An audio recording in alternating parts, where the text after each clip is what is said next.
Assalamualaikum warahmatullahi wabarakatuh. Perkenalkan, nama saya Rivaldo Putra Dinata dengan NPM 2314071024, yang dimana saya ingin menjelaskan tentang bagaimana cara kerja motor bakar. Lalu langsung saja, di sini saya telah menyiapkan PowerPoint dengan judul pengenalan motor bakar. Selanjutnya,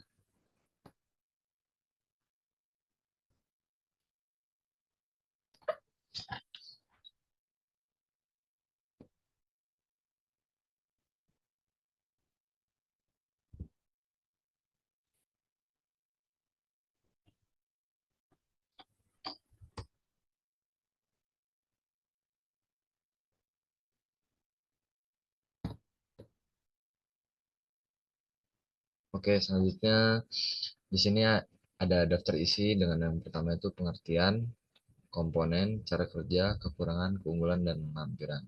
Selanjutnya, di sini akan saya menjelaskan tentang pengertian motor bakar. Jadi motor bakar adalah sebuah mesin yang mengubah energi kimia dari bahan bakar menjadi energi panas dan kemudian ke energi mekanis. Motor bakar dapat dibedakan menjadi beberapa jenis seperti motor bensin dan motor diesel yang memiliki perbedaan dalam proses pembakaran dan sistem penyalaan. Selanjutnya, nah, di sini terdapat sebuah komponen dari motor bakar di mana komponen tersebut dikatakan bagian-bagian dari motor bakar.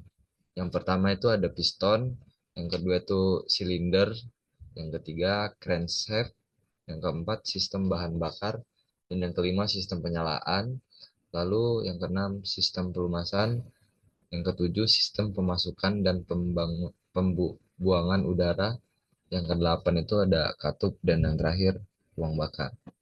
Selanjutnya, di mana motor bakar itu memiliki suatu cara kerja agar supaya motor tersebut kan. Yang pertama, siklus kerja motor bakar melibatkan ada 4 langkah. Pertama, yaitu tahap langkah utama hisap atau intake, di mana proses hisap atau intake ini piston bergerak ke bawah saat klep hisap terbuka dan memungkinkan campuran udara dan bahan bakar untuk masuk ke dalam silinder. Lalu langkah yang kedua yaitu kompresi. Kompresi yaitu meningkatkan tekanan dan suhu campuran yang sangat penting untuk pembakaran yang efisien. Dan proses yang ketiga, proses pembakaran. Proses pembakaran itu dimulai ketika busi menyala dan menyebabkan campuran udara dan bahan bakar terbakar secara cepat dan terkontrol. Lalu tahap yang terakhir yaitu buang atau exhaust.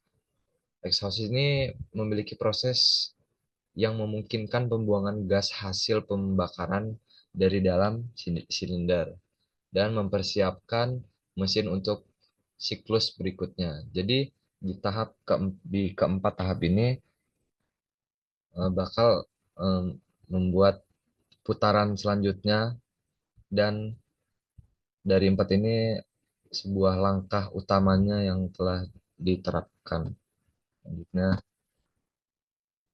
nah, di sini ada kekurangan kekurangan dari motor bakar yang memiliki beberapa kekurangan yang perlu dipertimbangkan, yaitu antara lain yang pertama, konsumsi bahan bakar yang tinggi.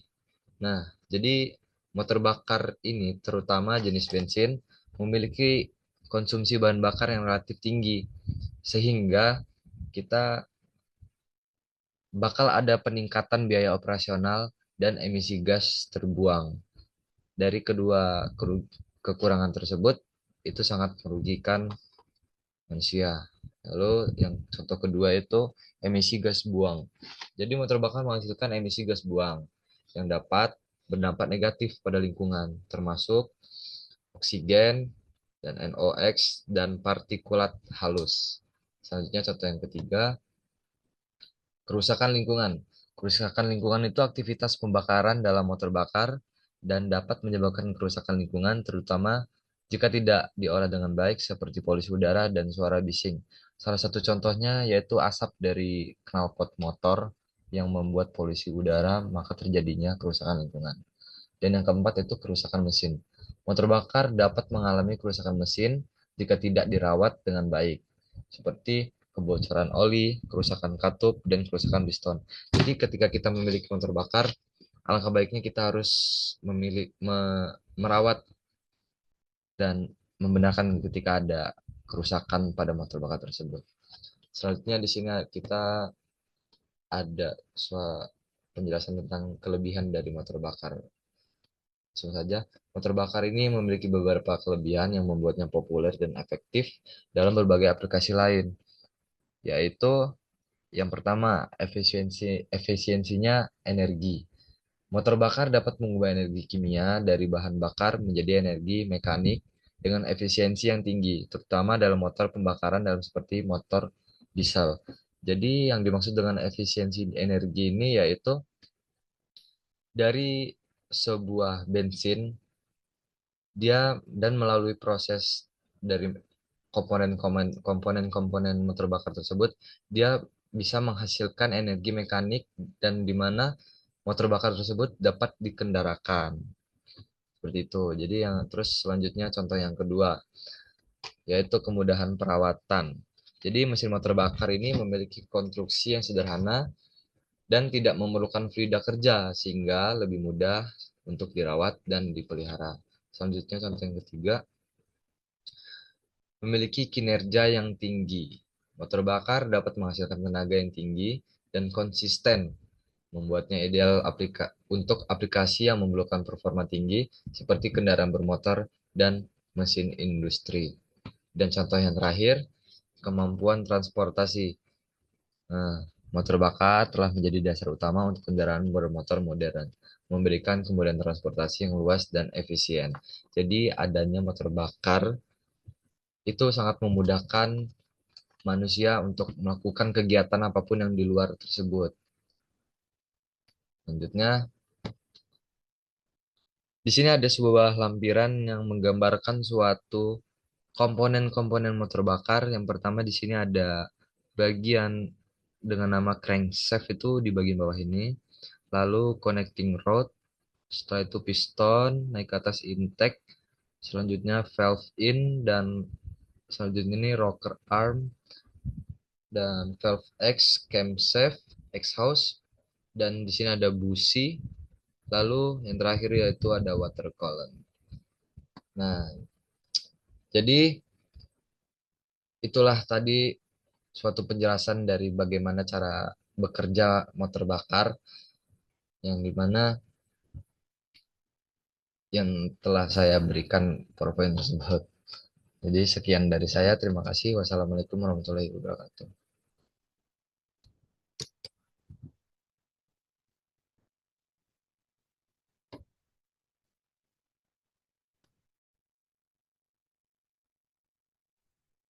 Assalamualaikum warahmatullahi wabarakatuh. Perkenalkan, nama saya Rivaldo Putra Dinata. Di sini saya akan menjelaskan bagaimana cara kerja motor bakar dua tak itu terjadi. Jadi, mulai saja di sini saya telah melampirkan suatu dokumen berisi tentang materi motor bakar dua tak. Sebelumnya, saya memperkenalkan dulu nama saya Rivaldo Putra Dinata dengan NPM 2314071024. Saya dari kelas Step A. Tentu saja kita mulai.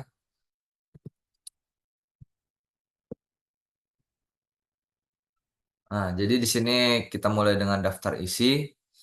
Yang pertama yaitu ada pengertian dari motor bakar dua tak, kedua komponen, yang ketiga cara kerja, yang keempat ada kekurangan, yang kelima ada keunggulan, dan yang terakhir kesimpulan. Jadi kita mulai aja eh, dari pengertian motor bakar dua tak sendiri itu yaitu mesin pembakaran yang dalam satu siklus pembakaran akan mengalami dua langkah piston. Berbeda dengan mesin pembakaran 4 tak. Mesin 2 tak tidak memiliki katup masuk dan buang yang terpisah, melainkan menggunakan lubang pemasukan dan pembuangan yang terletak pada dinding silinder. Mesin 2 tak biasanya digunakan dalam kendaraan kecepatan rendah seperti mesin kapal besar dan mesin V8 untuk truk dan kendaraan berat. Tetapi penggunanya telah menurun karena tingginya emisi gas buang dan konsumsi bahan bakar yang lebih tinggi. Adapun contoh lainnya seperti motor Air-King, Fish Air, contohnya seperti itu. Mereka memakai termasuk ke motor bakar 2 tak. Selanjutnya, selanjutnya di sini ada suatu komponen. Yang pertama itu silinder. Jadi silinder itu tempat piston naik dan turun pada mesin 2 tak. Nah, terdapat lubang masuk, buang, dan pembilasan yang terletak pada dinding silinder. Selanjutnya itu ada komponen piston. Piston yang dimana itu berbentuk tabung yang bergerak naik dan turun di dalam silinder. Jadi piston mengatur besar atau kecilnya ruang bakar dan menghasilkan gerakan yang diteruskan ke crankshaft. Nah, selanjutnya di crankshaft tersebut berfungsi sebagai ruang bilas yang mengandung poros engkol. Gas hasil campuran udara, bahan bakar, dan pelumas tercampur lebih merata di dalamnya. Jadi crankshaft ini suatu tempat di mana cara kerja ruang bilas yang mengandung poros engkolnya. Selanjutnya ada intake port dan exhaust port. Jadi yaitu penggunaan lu- itu suatu lubang masuk dan buang yang terletak pada dinding silinder tadi. Nah, intake port dan exhaust port ini mengatur aliran campuran udara bahan bakar ke dalam dan gas buang keluar dari silinder tersebut. Setelah itu, di sini ada komponen head cylinder. Head cylinder itu berfungsi sebagai ruang pembakaran dan tempat busi. Pada mesin 2 tak, head cylinder tidak menggunakan klep dan lubang busi terletak di tengahnya. Jadi, silinder head cylinder itu suatu tempat menaruhnya busi. Jadi, sebelum saya lanjut ke komponen selanjutnya, jadi mesin motor bakar 2 tak dan 4 tak itu memiliki perbedaan dalam penaruhan businya. Jadi ketika motor 2 tak itu dia tidak menggunakan klep dan lubang businya terletak di tengahnya. Kalau motor bakar 4 tak itu dia tidak memiliki klep dan dan lubang businya itu berada di pinggir. Selanjutnya komponen yang selanjutnya itu ada ring piston. Jadi ring piston itu kegunaannya itu untuk menghindari kebocoran gas dan minyak dari ruang bakar. Ring piston berada di bawah bagian atas piston. Jadi nanti kita ada slide gambar dari mesin motor bakar 2 tak. Nanti akan kita jelaskan. Selanjutnya tadi ada busi. Nah, busi tersebut diletakkan di crankshaft yang sudah saya jelaskan tadi. Jadi kegunaan busi itu memberikan percikan api untuk pembakaran pada mesin 2 tak. Busi biasanya berada di tepat di tengah lubang silinder. Setelah itu yang terakhir ada komponen ruang bilas. Ruang bilas yang dimaksud itu mengatur aliran oli samping ke dalam silinder untuk pelumasan. Mesin 2 tak memerlukan oli samping untuk pelumasan silinder.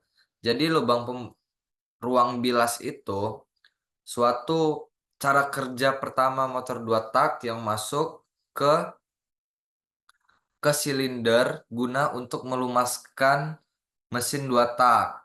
Dan itu diperlukan dengan oli samping. Maka dari itu motor 2 tak itu ketika diisi bahan bakar dia dia dicampurkan oli samping agar supaya di cara di tempat kerja silinder tersebut tidak ada hambatan. Oke, selanjutnya di sini ada cara kerja. Nah, nih udah nyampe cara kerja aja nih, kita langsung aja.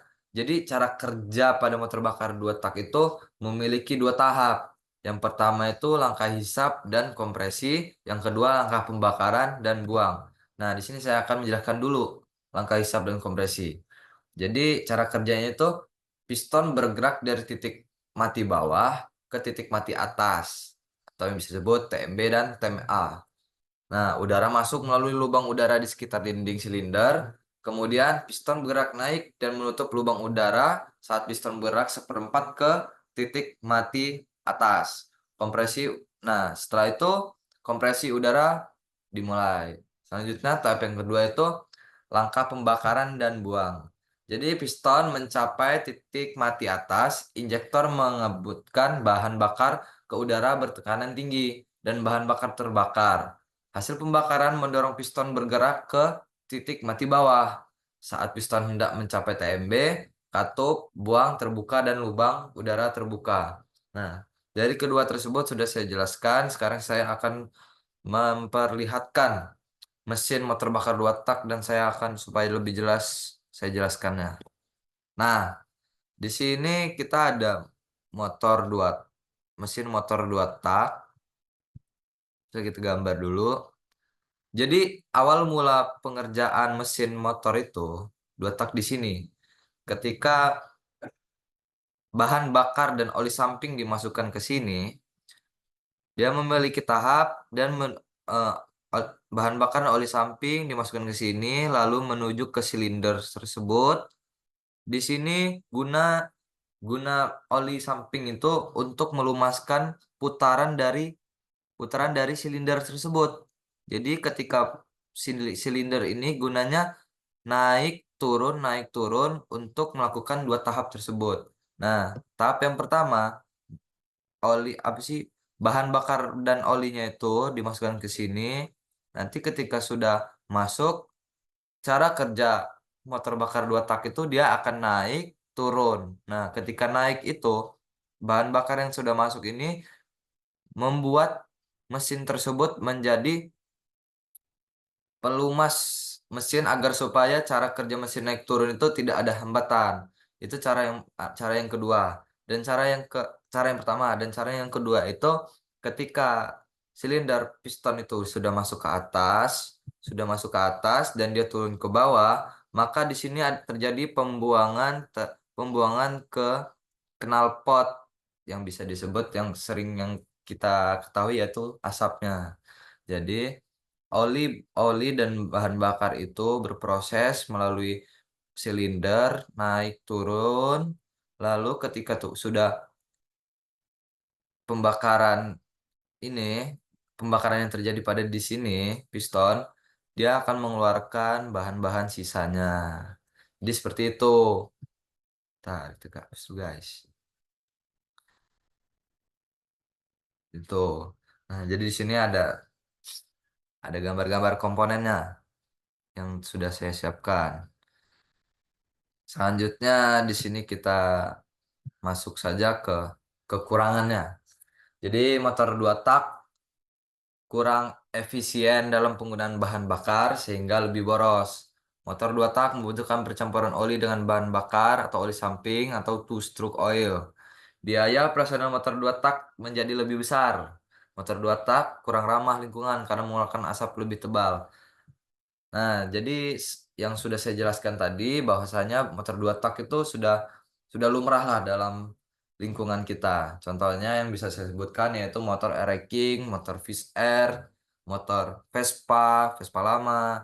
Jadi mereka itu membutuhkan oli samping yang dimana ketika memasukkannya itu kita mengisi bahan bakar dan wajib dimasukkan oli samping. Nah, gimana sih kalau kalau nggak dimasukin oli samping? Apakah ada kerusakan atau lainnya? Nah, jadi ketika tidak menggunakan oli samping itu tidak jadi masalah, tetapi penggunaannya alangkah baiknya jangan terlalu jauh untuk menggunakan motor tersebut karena nanti di situ ada kerusakan dalam silindernya yang tidak melumaskan dari kerja motor bakar dua tak tersebut.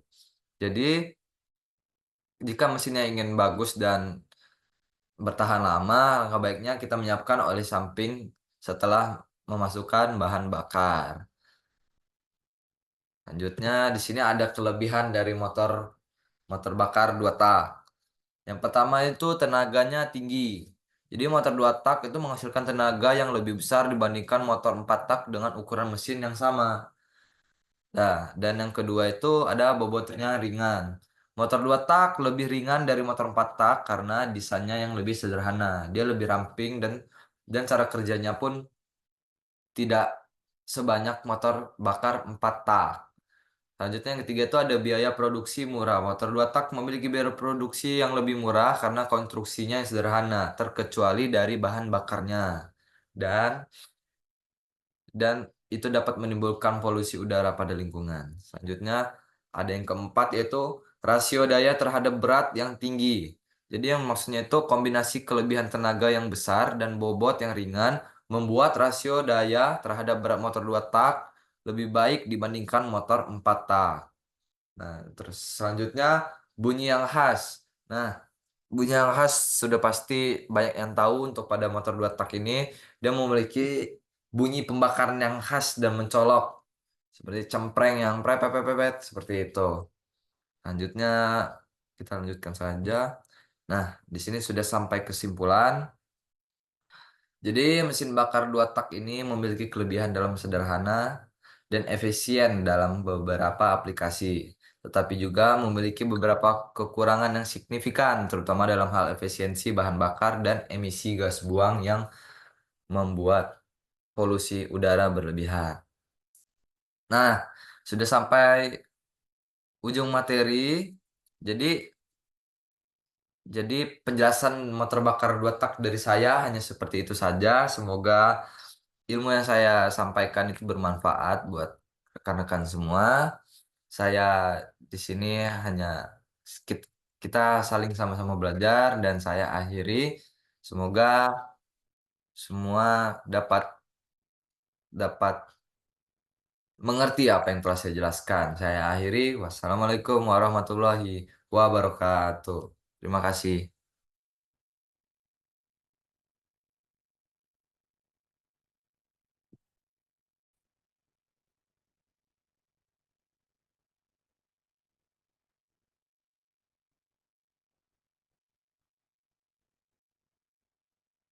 Ya, Assalamualaikum warahmatullahi wabarakatuh.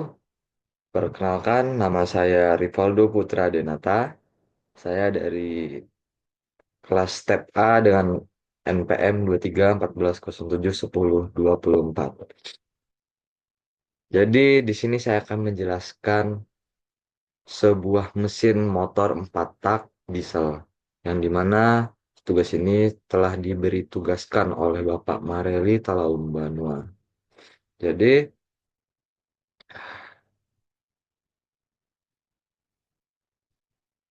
jadi langsung saja di sini saya akan menjelaskan motor 4 tak diesel. Nah, jadi pada lampiran pada PDF di sini motor 4 tak diesel yang berjudul motor 4 tak diesel. Jadi motor 4 tak diesel itu ya yaitu jenis mesin pembakar internal yang populer digunakan di berbagai aplikasi mulai dari mobil dan truk hingga kapal dan pembangkit listrik. Motor 4 tak diesel dikenal karena efisiensi bahan bakar dan torsi yang tinggi. Motor 4 tak diesel memiliki jenis mesin pembakar internal yang menggunakan bahan bakar diesel dan mengoperasikan 4 langkah dalam siklus pembakaran. Nah, langkah-langkah ini meliputi injeksi bahan bakar, kompresi, pembakaran, dan buang gas buang. Jadi, motor 4 tak diesel pada umumnya digunakan dalam berbagai aplikasi, termasuk kendaraan, mesin pertanian, dan generasi listrik yang tadi sebelumnya sudah saya jelaskan. Nah, salah satu keuntungan utama motor 4 tak diesel yaitu efisiensi bahan bakarnya. Bahan bakar yang sangat murah, yang yang memungkinkannya menghasilkan daya yang tinggi sambil menggunakan lebih sedikit bahan bakar dibandingkan dengan mesin bensin. Setelah itu motor 4 tak diesel juga dikenal karena keandalan dan daya tahannya sehingga menjadi pilihan populer untuk berbagai aplikasi. Selanjutnya kita setelah penjelasan dari motor 4 tak diesel kita lanjutkan. Nah, jadi di sini ada desain dan komponen mesin. Jadi komponen itu suatu suatu isi dari mesin tersebut itu apa aja sih? Jadi yang pertama itu ada silinder. Sebelum saya lanjut ke piston dan katup, saya akan menjelaskan silinder. Silinder itu merupakan tempat ruang piston bergerak naik turun dan tempat pembakarannya terjadi. Jadi silinder itu suatu tempat sangat penting untuk dilakukannya tempat pembakaran. Lalu yang kedua komponen pada mesinnya itu ada piston. Pistonnya itu komponen yang bergerak naik turun di dalam silinder, mengubah tekanan gas menjadi gerakan mekanik. Jadi, setelah setelah komponen dari silinder itu bekerja, masuklah piston itu yang bergerak di dalam silinder itu piston itu di dalam silinder yang bergerak naik turun di dalam silinder mengubah tekanan gas menjadi gerakan mekanik. Selalu ada batas katup yang terakhir, batas katup. Katup itu merupakan komponen yang mengatur aliran udara dan gas buang masuk dan keluar silinder. Jadi setelah komponen silinder dan piston itu bekerja, di situ ada tahap terakhir yaitu pembuangan atau batas katup. Jadi di situ ketika tekanan gas dan akan menjadi gerakan mekanik itu akan terbuang melalui batas katup. Nah, selanjutnya di sini ada sistem injeksi bahan bakar. Jadi eh, beberapa ketiga ini yaitu sebagai sistem injeksi pada bahan bakar. Yang pertama itu pompa bahan bakar. Pompa bahan bakar itu bertekanan tinggi menyuplai bahan bakar ke injektor. Jadi pompa itu dimulainya masukkan bahan bakar itu akan memompa dan bertekanan tinggi untuk menyuplai bahan ke injektor. Nah, tahap yang keduanya itu sistem injektor. Injektor itu yang bertugas untuk menyemprotkan bahan bakar ke ruang bakar dalam bentuk kabut halus. Jadi dia menyemprotkan bahan bakar itu tidak bisa langsung, melainkan dia berbentuk kabut halus terlebih dahulu. Setelah itu tahap yang terakhir itu ada sistem ruang bakar. Nah, bahan bakar tercampur dengan udara dan terbakar di ruang bakar. Nah, di piston tersebutlah ruang bakar itu yang terjadi. Maka jadi bahan bakar itu akan tercampur dengan udara dan terbakar di ruang bakar pada piston tersebut. Selanjutnya, di sini ada proses pembakarannya. Nah, jadi sudah terlihat di sini ada 4 proses, yaitu intake, compression, power, dan exhaust. Lalu di sini ada penjelasannya. Jadi intake itu apa? Bisa disebut dengan tahap awal. Dan yang kedua itu tahap pembakarannya. Yang ketiga itu tahap emisinya. Dan yang keempat itu tahap terakhirnya. Jadi di sini ada kompresi udara di mana piston itu menekan udara di dalam silinder untuk meningkatkan suhunya. Jadi ketika bahan bakar masuk pada pada tahap intake, dia akan menekan udara di dalam silinder dan meningkatkan suhunya. Nah, setelah itu tahap yang kedua itu injeksi bahan bakar. Nah, bahan bakar itu akan disemprotkan ke udara panas terbakar secara spontan. Jadi di situ ketika eh, udara di dalam silinder itu meningkatkan suhunya, maka bahan bakar itu akan disemprotkan ke udara yang panas dan dan terjadinya terbakar secara spontan. Dan yang proses pembakaran yang ketiga yaitu ekspansi gas, yang dimana gas panas yang mengembang mendorong piston menghasilkan tenaga.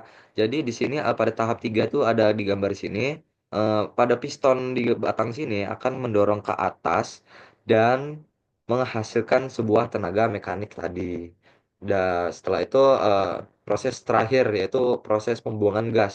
Gas dibuang, dikeluarkan dari silinder melalui katup buang. Nah, di sini ketika intake tadi masuk ke bawah sini, maka proses berproses pada piston untuk mendorong mendorong bahan bakar dan akan menghasilkan tenaga mekanik, maka di tahap terakhirnya itu bakal terjadi pembuangan pembuangan gas katup istilahnya.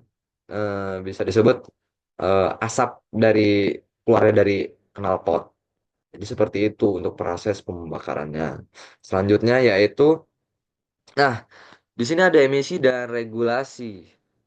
Di sini emisi dan regulasi itu bisa disebut sebagai eh, ke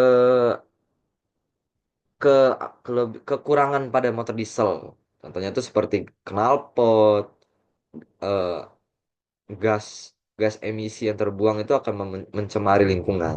Nah, contohnya di sini aja ada emisi nitrogen oksida atau NOx. Jadi NOx itu yang belum tahu itu yaitu gas berbahaya yang dilepaskan dari pembakaran diesel. Contohnya asap tadi. itu akan membahayakan penghirupan udara, akan mengganggu pada oksigen pada manusia. Dan yang kedua itu ada emisi partikel. Yang dimana partikel halus itu merupakan emisi yang berbahaya bagi kesehatan manusia. Nah, jadi kawan-kawan semua, hindarilah asap-asap pada motor diesel itu. Nggak cuma motor diesel, tapi semuanya yang berhubungan dengan asap. Itu akan membahayakan kesehatan manusia. Dan yang ketiga itu ada regulasi emisi. Jadi, pemerintahan mengeluarkan regulasi untuk membatasi emisi mesin diesel. Nah, dikarenakan pembakaran diesel itu berbahaya bagi kesehatan manusia. Jadi pemerintah itu mengeluarkan regulasi untuk membatasi emisi mesin diesel agar supaya tidak terjadinya kesehatan manusia yang tidak terjadinya berbahaya berlebih untuk pada kesehatan manusia. Dan yang terakhir itu ada teknologi kontrol emisi. Jadi teknologi seperti filter partikel diesel atau atau bisa disebut DPF dan SCR mengurangi emisi.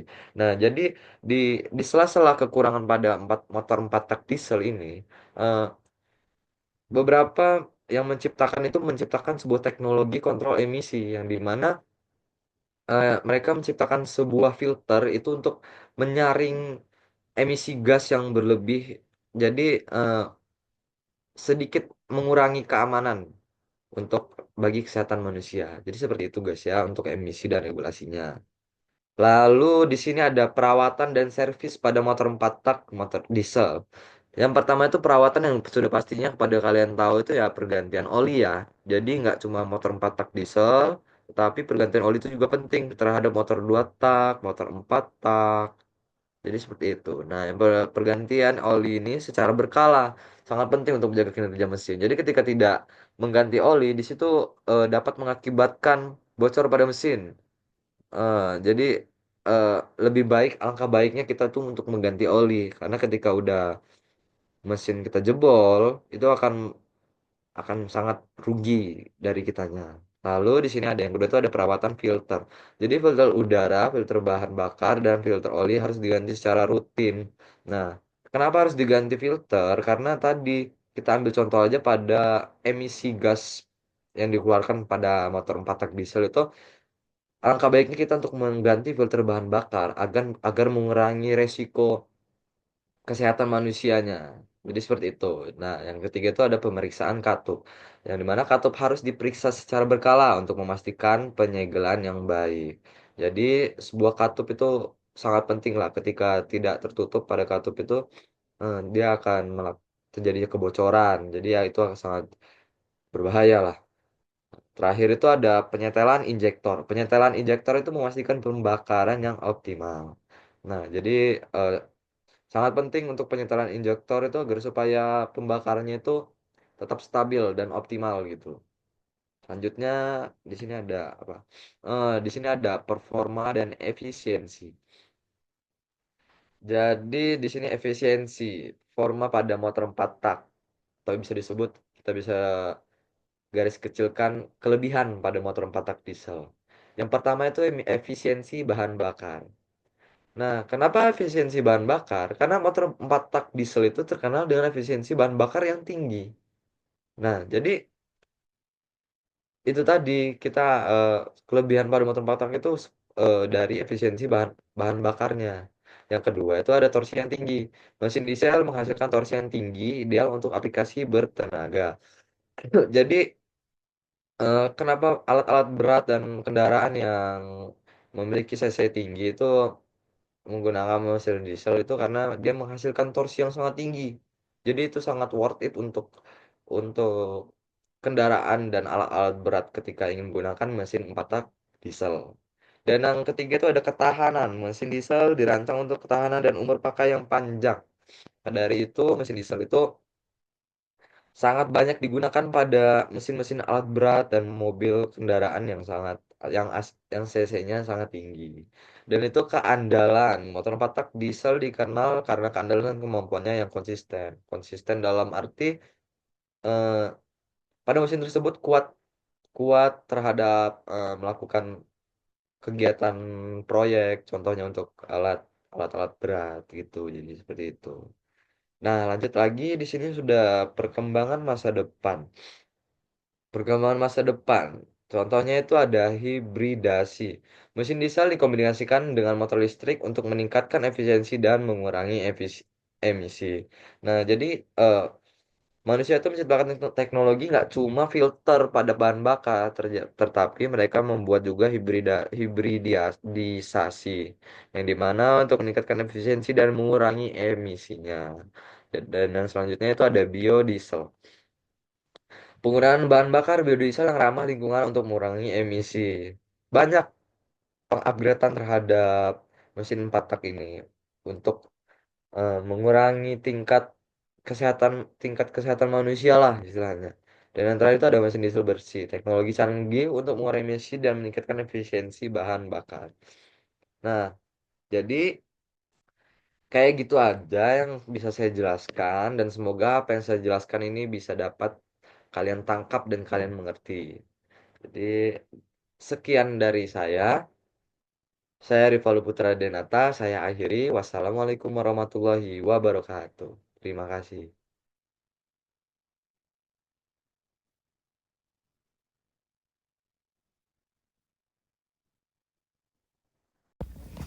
Assalamualaikum warahmatullahi wabarakatuh. Perkenalkan, nama saya Rivaldo Putra Denata dengan NPM 2314071024. Di sini saya akan menjelaskan dari judul sistem penyaluran bahan bakar bensin dan solar, yang dimana tugas ini telah diberikan oleh Bapak Mareli. Jadi langsung sajalah kita jelaskan tentang sistem penyaluran bahan bakar bensin dan solar. Yang pertama itu ada pengertiannya. Sistem penyaluran bahan bakar merupakan jaringan kompleks yang memastikan distribusi bahan bakar bensin dan solar ke seluruh wilayah ini, melibatkan proses produksi, pengolahan, penyimpanan, dan distribusi hingga akhirnya mencapai konsumen. Nah, setelah itu di sini ada jenis-jenis bahan bakar kendaraan. Yang pertama itu jenis bensin. Bensin itu yaitu bahan bakar yang paling umum digunakan untuk kendaraan bensin, berasal dari minyak mentah yang diolah. Dan yang kedua itu ada solar, yang dimana bahan bakar yang digunakan untuk kendaraan diesel, lebih berat dan bensin dan memiliki titik didih yang lebih tinggi. Bahan bakar solar ini biasa sering digunakan oleh kendaraan yang berat, contohnya truk atau traktor yang biasa kita gunakan saat ketika di jurusan teknik pertanian. Dan yang ketiga itu ada biofuel. Biofuel yaitu bahan bakar terbarukan yang berasal dari sumber tanaman, dapat digunakan sebagai alternatif untuk bensin dan solar. Jadi biofuel ini suatu bahan bakar modern yang telah dirancang oleh manusia agar supaya lebih efisien dari keduanya. Jadi berikutlah jenis-jenis bahan bakar itu. Nah, di sini ada proses produksi dan distribusi bahan bakar bensin dan solar. Jadi proses tersebut ada 4 aspek, yang dimana yang pertama itu ada ekstraksi minyak mentah. Minyak mentah itu diekstraksi dari bumi melalui pengobaran sumur minyak. Dan yang kedua itu ada pengolahan di kilang. Minyak mentah diolah di kilang untuk memisahkan berbagai produk, termasuk bensin dan solar. Dan yang ketiga itu ada suatu pengiriman. Bensin dan solar dikirim dari kilang ke terminal penyimpanan melalui jalur pipa atau truk tangki. Jadi pengiriman ini sangat penting setelah diolah. Dan yang keempat itu ada distribusi ke SPBU, yang dimana kita yang sering membeli bahan bakar itu melalui SPBU tersebut setelah diolah. Jadi itu tadi proses produksi dan distribusi bensin dan solar. Selanjutnya ada infrastruktur penyaluran bahan bakar. Dari infrastruktur tersebut meliputi ada 3 aspek. Yang pertama itu ada jalur pipa.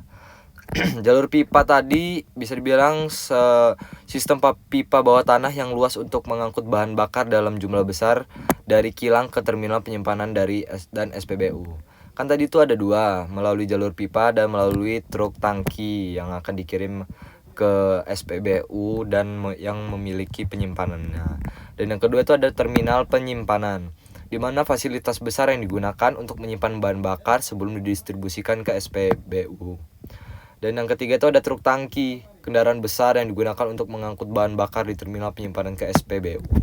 Truk tangki yang biasa kita lihat, kendaraan yang sangat besar itu menampung bahan bakar yang akan kita gunakan. Jadi itu tadilah infrastrukturnya untuk penyaluran bahan bakar. Nah, jadi kalian selalu dengar SPBU. SPBU itu apa sih kepanjangannya? Jadi SPBU itu kepanjangannya yaitu Stasiun Pengisian Bahan Bakar Umum. Nah, adapun pembangunan pada SPBU itu dia itu harus memiliki lokasi yang strategis. Contohnya biasanya terletak di lokasi strategis yang mudah diakses oleh kendaraan. Dan yang kedua itu ada peralatan pengisian.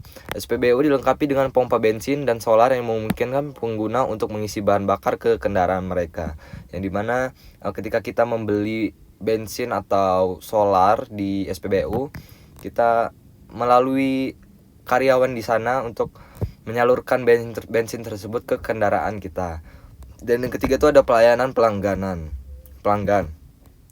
SPBU itu menyediakan layanan pelanggan termasuk pembayaran dan bantuan teknis. Contohnya itu karyawan-karyawannya. Selanjutnya ada tangki dan pompa bahan bakar. Tangki penyimpanan, tangki bawah tanah yang digunakan untuk menyimpan bahan bakar di SPBU. Jadi di setiap SPBU itu memiliki suatu tangki penyimpanan agar supaya menyimpan bahan bakar untuk ketersediaan keselanjutannya. Dan yang kedua itu ada pompa bahan bakar, di mana pompa yang mengisap bahan bakar dari tangki dan memindahkannya ke nozzle pengisian. Dan yang ketiga itu ada nozzle pengisian, alat yang terhubung ke pompa dan digunakan untuk mengisi bahan bakar ke kendaraan.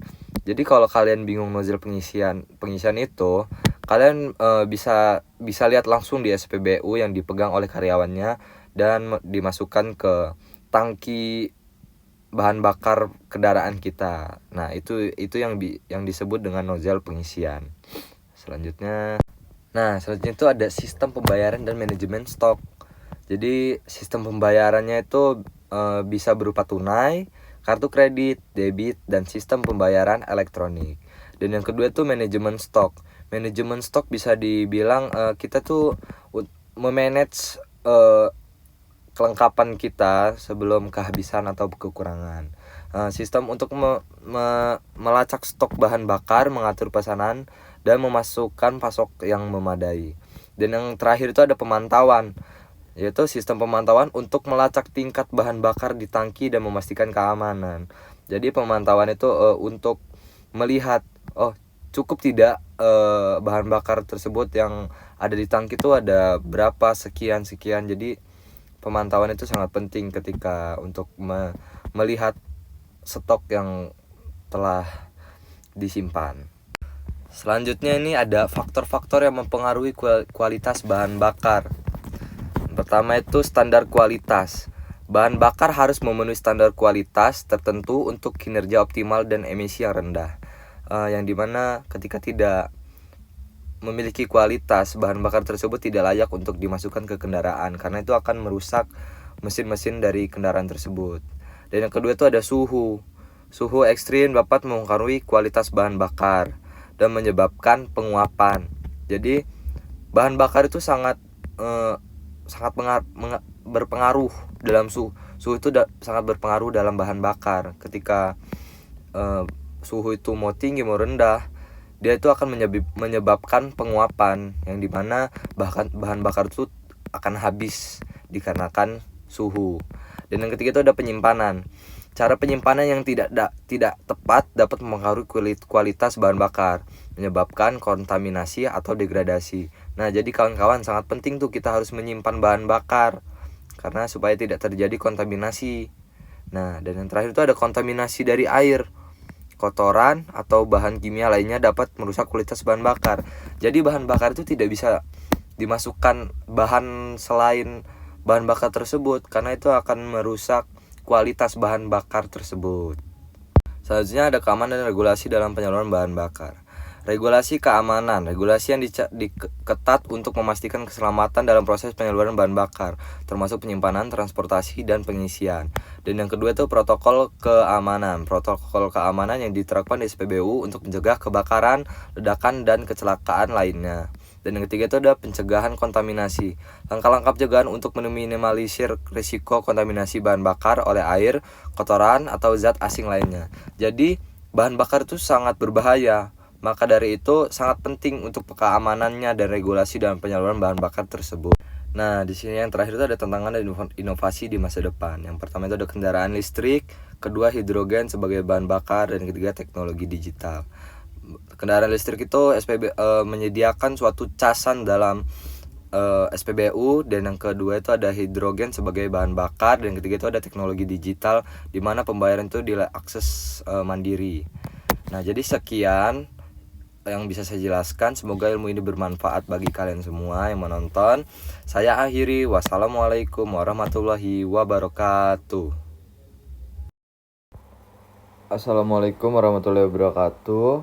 Perkenalkan, nama saya Rivaldo Putra Denata. Saya dari kelas STEP A dengan MPM 23 14071024. Di sini saya akan mengerjakan tugas yang berjudul Sistem Kelistrikan dan Sistem Pendinginan, yang dimana tugas ini diberikan oleh Bapak Mareli Talaum Banua.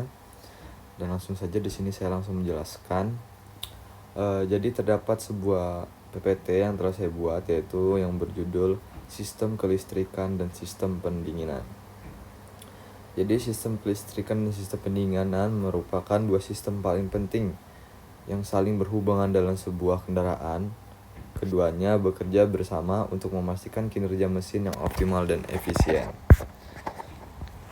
Jadi dari sistem kedua tersebut itu merupakan komponen penting dalam sebuah kendaraan.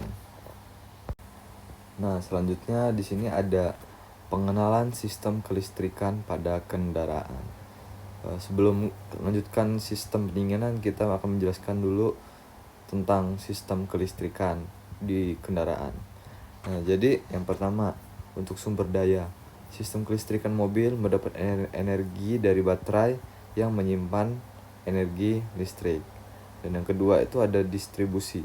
Energi listrik didistribusikan ke berbagai komponen melalui jaringan kabel dan saklar. Selanjutnya di sini ada pengaturan. Sistem kelistrikan dikendalikan oleh berbagai sensor dan unit kontrol elektronik. Jadi pengaturan tersebut untuk mengatur sistemnya. Dan yang keempat itu ada fungsi. Sistem kelistrikan menyalakan berbagai komponen seperti lampu, starter, sistem pengapian, dan sistem pengelektronikan lainnya. Selanjutnya di sini ada sebuah komponen-komponen utama pada sistem kelistrikan. Yang pertamanya itu komponen utamanya itu ada baterai. Baterai itu menyimpan energi listrik untuk menyalakan starter dan komponen lain saat mesin mati. Dan yang kedua itu ada starter. Starter itu memutar mesin untuk memulai proses pembakaran. Jadi starter itu untuk menghidupkan mesin yang biasanya kita lakukan ketika kita ingin membawa motor. Dan yang ketiga itu ada alternator. Itu membangkit energi listrik untuk mengisi baterai dan memberi daya pada sistem kelistrikan saat mesin menyala. Dan yang terakhir itu ada sistem pengapian. Dia menghasilkan percikan api untuk menyalakan campuran bahan bakar dan udara dalam silinder mesin. Contohnya apa? Contohnya itu seperti busi yang menghasilkan percikan api. Selanjutnya, nah di sini ada fungsi dan peran sistem kelistrikan. Jadi dia itu memiliki pencahayaan. Nah, dalam arti menyalakan lampu depan, lampu belakang, lampu kabin, dan lampu indikator. Nah, yang kedua itu ada sistem pengapian, yaitu menyalakan mesin dengan menghasilkan percikan api untuk memicu pembakaran. Itu tadi contohnya itu ada busi. Dan yang ketiga ada sistem elektronik. Dia itu akan menyalakan sistem elektronik lainnya seperti sistem audio, sistem navigasi, dan sistem ABS. Dan keempat itu ada komunikasi. Memungkinkan komunikasi antara berbagai komponen yang ditujukan kepada kendaraan tersebut. Nah, jadi penjelasan tentang sistem pendinginan, sistem kelistrikan sudah selesai. Selanjutnya di sini ada pengenalan sistem pendinginan pada kendaraan. Yang pertama itu mencegah overheat. Jadi sistem pendinginan mencegah mesin menjadi terlalu panas akibat pembakaran yang terjadi. Overheat itu terjadinya kinerja yang berlebihan pada kendaraan. Dan yang kedua itu ada mempengaruhi performa, di mana mesin yang terlalu panas akan kehilangan efisiensi dan dapat menyebabkan kerusakan. Yang ketiga itu ada suhu optimal. Sistem pendinginan mempertahankan suhu mesin yang optimal untuk performa maksimal. Nah, jadi sangat begitu penting untuk adanya pendinginan pada kendaraan yang kita miliki agar supaya mencegah yang tadi overheat dan mempengaruhi performa pada mesin kita, dan untuk menstabilkan suhu. Selanjutnya, nah di sini ada komponen utama pada sistem pendinginan. Yang pertama itu ada radiator. Itu gunanya untuk menyerap panas dari cairan pendingin dan melepaskannya ke udara. Yang kedua itu ada pompa air. Memompa cairan penuh melalui sistem untuk mendistribusikan panas. Dan yang ketiga itu ada termostat. Dia untuk mengatur aliran cairan pendingin melalui radiator untuk menjaga suhu mesin yang optimal. Dan yang terakhir ada cairan pendingin. Jadi dia untuk menyerap panas dari mesin dan mengangkutnya ke radiator. Nah, 4 tersebutlah merupakan komponen utama pada sistem pendinginan. Di sini ada prinsip kerja sistem pendinginan. Yang pertama itu panas mesin. Cairan pendingin menyerap panas dari blok mesin dan kepala silinder. Dan yang kedua itu ada aliran cairan. Pompa air menggerakkan cairan pendingin melalui sistem termasuk radiator. Aliran itu sebuah aliran komponen untuk mencairkan, menghilangkan panas. Dan yang ketiga itu ada pendinginan radiator. Radiator melepas panas dari cairan pendingin ke udara. Nah, yang terakhir itu ada siklus berulang. Siklus ini berulang secara terus-menerus untuk menjaga suhu mesin tetap stabil. Jadi prinsip kerja sistem pendinginan itu ada 4 yang sudah saya jelaskan. Panas mesin, aliran cairan, pendinginan radiator, dan siklus yang berulang. Nah, telah selesai apa yang saya jelaskan tentang sistem kelistrikan dan pendinginan. Nah, di sini ada pemeliharaannya pada perawatan sistem kelistrikan. Yang pertama itu pemeriksaan baterai. Periksa tegangan baterai dan kondisi terminal untuk memastikan tidak ada korosi. Dan yang kedua itu pemeriksaan kabel. Periksa kabel itu untuk memastikan tidak ada kerusakan, korosi, atau sambungan yang longgar. Dan ketiga itu ada penggantian lampu, di mana ganti lampu yang rusak atau redup untuk menjaga visibilitas yang baik. Jadi ketika lampu sudah rusak, itu akan merugikan pengendara. Jadi jalanan tidak terlihat. Dan yang keempat itu ada perawatan rutin. Melakukan pemeriksaan dan perawatan rutin pada sistem kelistrikan oleh mekanik yang berpengalaman. Selanjutnya di sini ada pemeliharaan dan perawatan sistem pada sistem pendinginan. Yang pertama itu penggantian cairan pendinginan. Ganti cairan pendingin secara berkala sesuai rekomendasi pabrikan. Yang kedua itu ada pemeriksa kerusakan. Periksa radiator, selang, dan komponennya untuk memastikan tidak ada kebocoran atau kerusakan. Dan yang terakhir itu ada kebersihan. Bersihkan radiator dan sistem pendingin secara berkala untuk menghilangkan kotoran dan endapan. Nah, jadi itulah tadi penjelasan tentang materi sistem pendinginan dan sistem kelistrikan pada kendaraan. Nah, semoga apa materi yang telah saya sampaikan dapat dimengerti oleh penonton dan pendengar yang telah menonton video saya. Jadi, Sekian video yang saya tampilkan, semoga bermanfaat. Saya Rivaldo Putra Denata dengan MPM 2314071024. Izin mengundurkan diri. Terima kasih. Wassalamualaikum warahmatullahi wabarakatuh.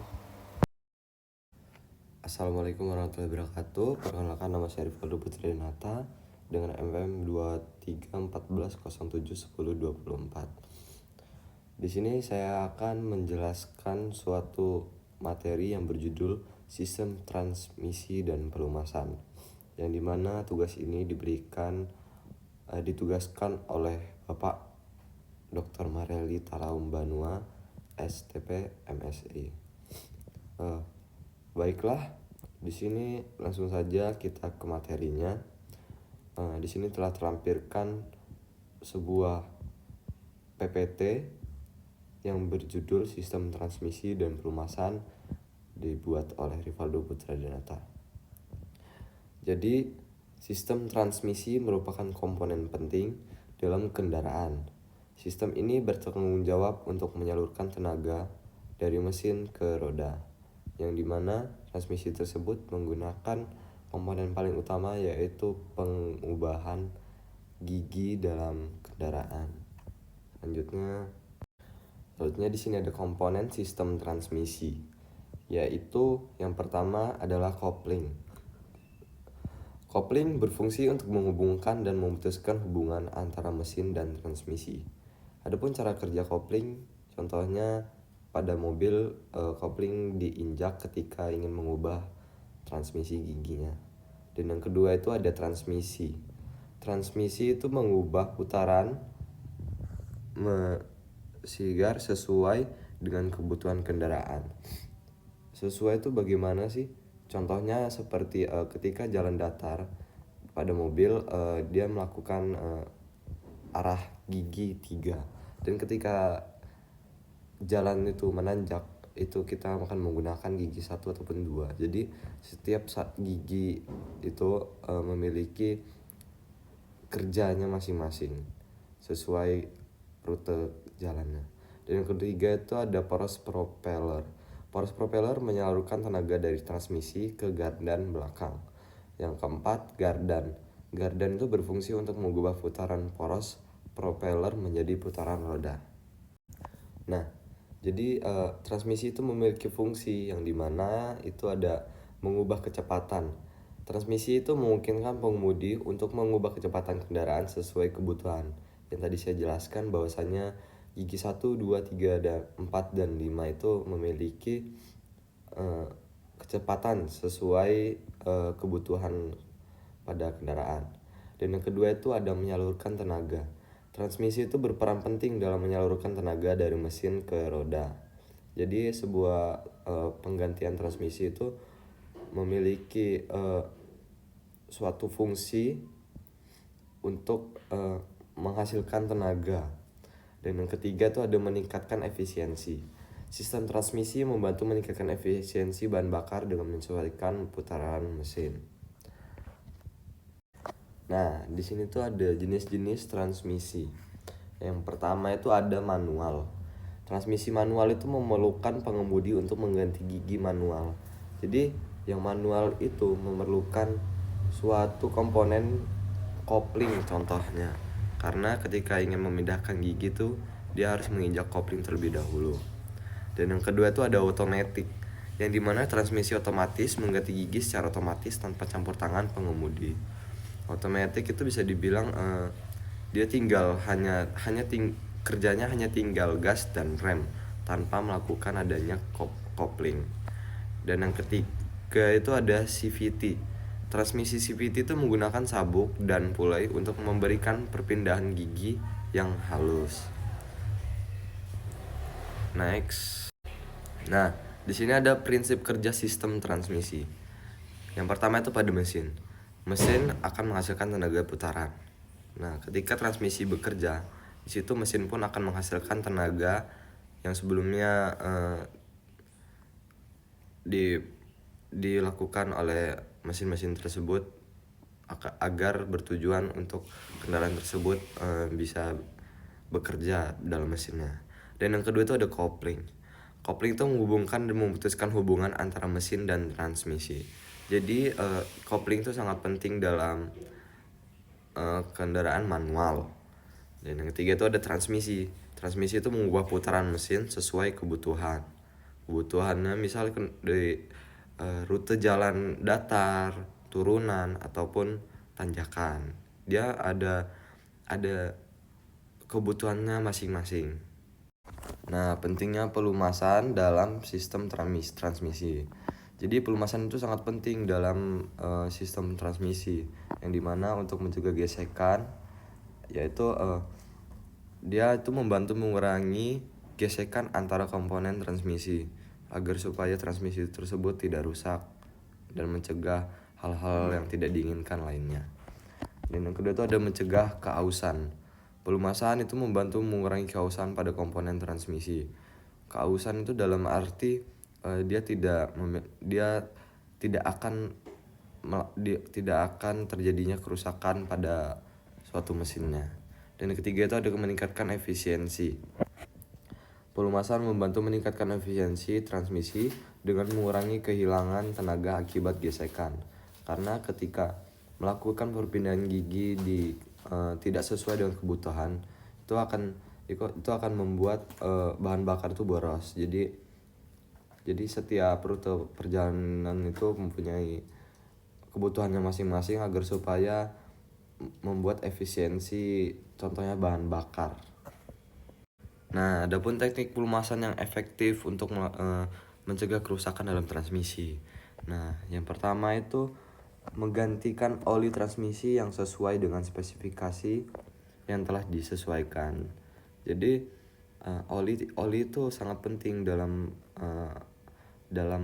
komponen transmisi tersebut, dan menggantikan level oli transmisi pada level yang tepat.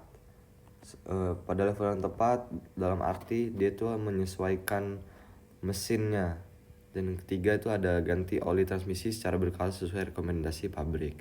Nah, jadi penggantian oli itu tidak hanya sekali dalam setahun, tetapi kita melihat dulu komponen mesin yang kendaraan itu sudah harus diganti atau tidak. Karena ketika tidak diganti itu sistem pelumasan itu tidak efektif dan akan membuat mesin rusak. Dan yang keempat itu periksa secara berkala kondisi filter oli transmisi. Jadi itu memeriksa filter itu sangat penting karena agar supaya mengetahui bagaimana keadaan filter pada oli transmisi tersebut. Nah, lalu ini ada slide terakhir yang dimana menjelaskan pemeliharaan dan perawatan sistem transmisi. Jadi yang pertama itu periksa secara berkala. Yang contohnya itu ada periksa level oli transmisi, filter oli transmisi, dan komponen transmisi lainnya secara berkala. Jadi apa yang telah saya jelaskan sebelumnya, memeriksa itu sangat penting agar supaya tahu mesin itu baik-baik saja atau tidak. Selanjutnya itu ada ganti oli transmisi, yang dimana ganti oli transmisi secara berkala sesuai rekomendasi pabrik.